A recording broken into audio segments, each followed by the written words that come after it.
asalaamaaleykum mbokk yi déglu dal leen ak jàmm jàngalekat ya nekk ci université Gaston Berger bu Saint-Louis dañoo xàppati ñetti fan yoo xam ne dañoo fas yéene banque seeni yoxo la ko waral autolikaay bii di Sud Quotidien moo ñu koy xamal tey jii ndaxte nee nañu nag démb dafa am benn groupe ay ndongo yoo xam ne daal dañoo ñëw daal di dugg ci biir bureau recteur bi daal di koy caxat-caxatee ba pare sax daal di fay sotti ndox bu bon autolikaay bii di Sud Quotidien du ñu xamal ne ndongo yooyu tamit demoon nañu ci ay salle de classe ngir daal di génne nag ñi nga xam ne de ñoom ñooy seen yeneen i camarade ba pare sax daal di fay gaañaale nag benn jàngalekat waa SAES ne ala mukk li ni mel moom du ñu ko bàyyi mu jàll tey du ñu ko bàyyi mu jàll ëllëg loolu nag moo tax ba daal nee nañu ñetti fan nag la ñu fas yéene nag toog di ñaxtu li ni mel autolikaay bii di Sud Quotidien dañ ci yokk duñu xamal ne ndongo yooyu de li tax nag ñu doon amal démb ay manifester moom mooy ne ñoom daal dañuy naqarlu nag ndox bu bon bi nga xam ne nag la ñuy faral di nemmeeku ci biir campus social bi ndaxte daal ndoxu foos la ñuy faral di gis mu fay tuuru rax ci dolli ñoom nee nañu nag ci ni mu gën a gaawee nañu liñatu dossier Fallou Sène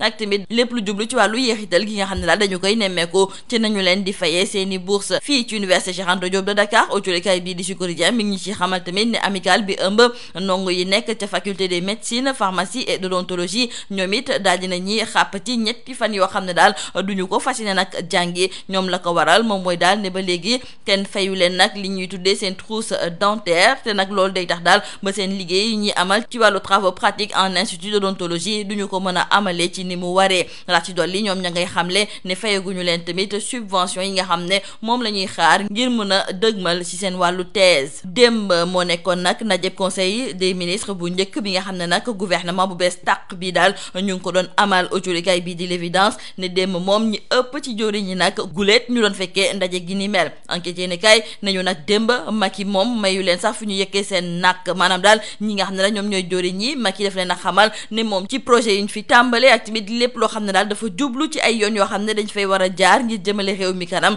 bu yeboo nag nañu ko tàmbale ci ni mu gën a gaawee Vox Populi ne Macky kon démb daal dinay xamal gouvernement ne moom gouvernement d'action la bëgg ñoo xam ne nag liggéey moom moo leen tax a jóg rax ci dolli tamit ma ngi leen di soññ ngir daal lépp lu jublu ci wàllu jokkalante ci biir gouvernement bi nañu ko rataxal rax ci dolli tamit bu ñuy faral di fësal lépp loo xam ne dafay jóge ci wàllu gouvernement bi te it nañuy jege askanu réewum Sénégal réew mi quotidien nañu Macky la muy xaar ci ay ministre am kon moom mooy daal ñu daal di def ay résultats te it nañu daal di booloo doon benn ci wàllu liggéey gi ni mel critique nañu nag Macky it daal dinay tere ñi nga xam ne ñoom ñooy ay ministre am lépp lu jublu nag ci wàllu mbumbaay lépp lu jublu nag ci wàllu yàqum koppar ak tamit ñàkk def sa liggéey ci ni mu waree ci biir jolikaay bi di Les Échos moom kii di Mame Boye Diao moom mooy daal di fësalay kàddoom ginnaaw daal ba ñu daal di taxawale gouvernement bi ndaxte jolikaay bi di Les Échos mi ngi ñuy xamal ne Mame Boye Diao ñu bëri nag te ñu faroon ci moom daal ñoom la ñu bëggoon nag moom mooy ñu daal di koy dugal ci biir gouvernement bi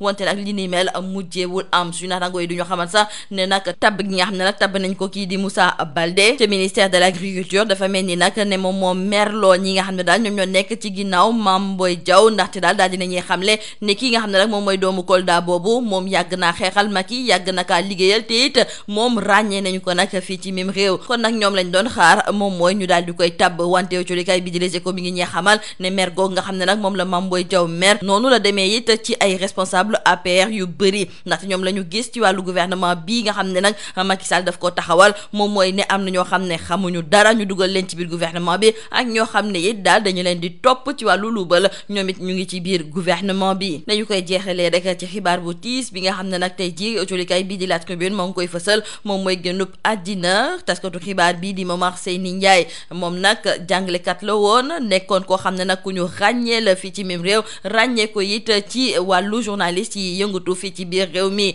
Momar Seyni Ndiaye colikaay bi di La Tribune mi ngi ñuy xamal ne démb la daal di génn àddina nekkoon na nag koo xam ne ku yaatu la koo xam ne daal musoo ko woo ba mu gàntu la koo xam ne it jàngal na bu baax a baax ñi nga xam ne tey jii de ñoom ñooy taskatu xibaar yi fees dell nag ci li nga xam ne daal moom mooy ëttu yëglekaay yi moom moomu nag di Momar Seyni Ndiaye mi nga xam ne nag ràññee nañu ko tey jii de moom moo dëddu àddina groupe Sud Communication di jaale njabootam lii moo nekkoon mbokk déglukat yi li gën a fës ci biir ëttu yëglekaay yi ñu leen di ñaanal njeextalu bés ak jàmm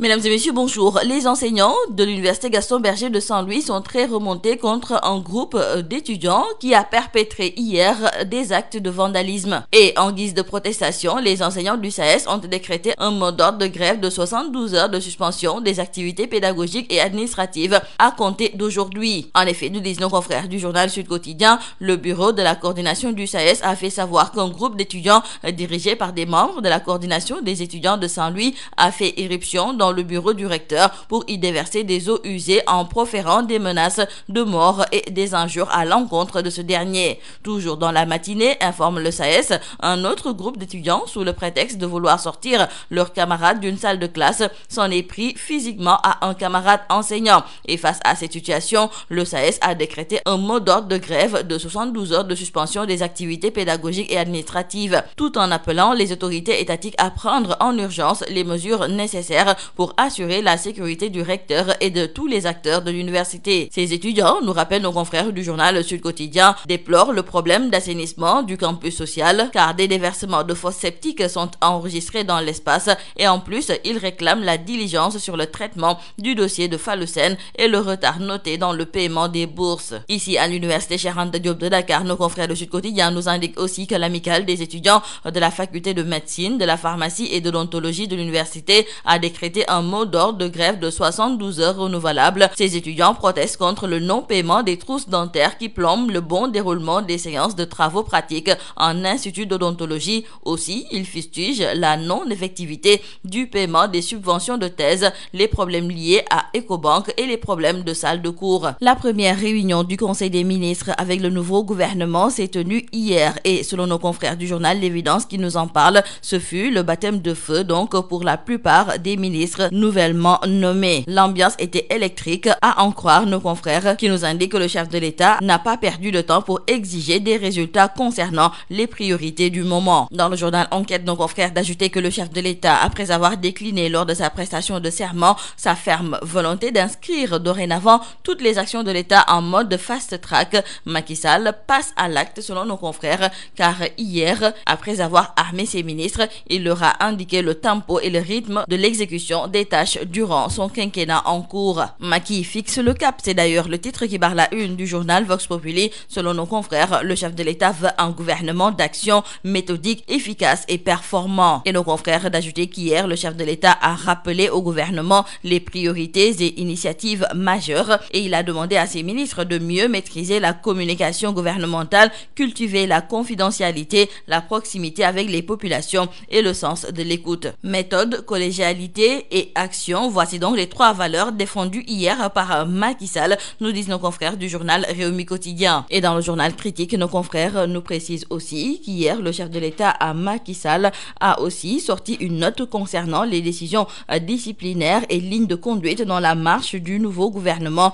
Le chef de l'État interdit donc à ses ministres le folklore, le copinage, l'absentéisme et la gabégie. Et l'on nous signale toujours dans le journal Critique que c'est désormais Ndeye Tické Ndiaye, ministre de l'économie numérique et des télécommunications, qui est le porte-parole du gouvernement. Cependant, il faut signaler avec nos confrères du journal Les Échos qu'il y a eu beaucoup de responsables apéristes qui sont sortis frustrés et mécontents de la formation du nouveau gouvernement. Et aujourd'hui, dans le journal Les Échos, c'est Mame Boye Diao qui exprime toute sa déception et qui dénonce les comploteurs et les médisants. Mame Boye Diao entend tirer les leçons des actes que posent les autres. Il compte aussi faire son introspection et prendre un nouveau cap avec une nouvelle ligne de conduite. En effet, nous disent nos confrères, ses partisans espéraient le voir sur la liste des ministres du nouveau gouvernement, tellement l'homme s'est battu aux côtés de Macky Sall et a défendu le régime bec et ongle. Et nos confrères d'ajouter que le cas Mame Boye Diao n'est que l'arbre qui cache la forêt. En effet, la fronde et la rébellion couvent à l'APR et le couvercle risque de sauter un jour. Et nous terminons par cette triste nouvelle du rappel à Dieu de Momar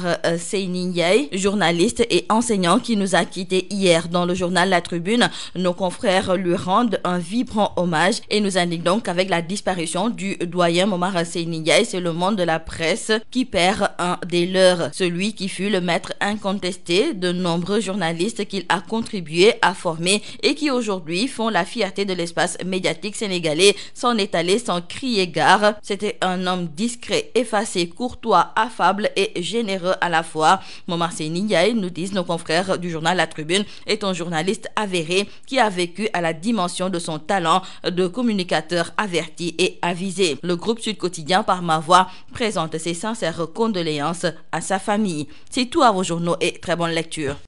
asalaamaaleykum mbokk yi déglu dal leen ak jàmm jàngalekat ya nekk ci université Gaston Berger bu Saint-Louis dañoo xàppati ñetti fan yoo xam ne dañoo fas yéene banque seeni yoxo la ko waral autolikaay bii di Sud Quotidien moo ñu koy xamal tey jii ndaxte nee nañu nag démb dafa am benn groupe ay ndongo yoo xam ne daal dañoo ñëw daal di dugg ci biir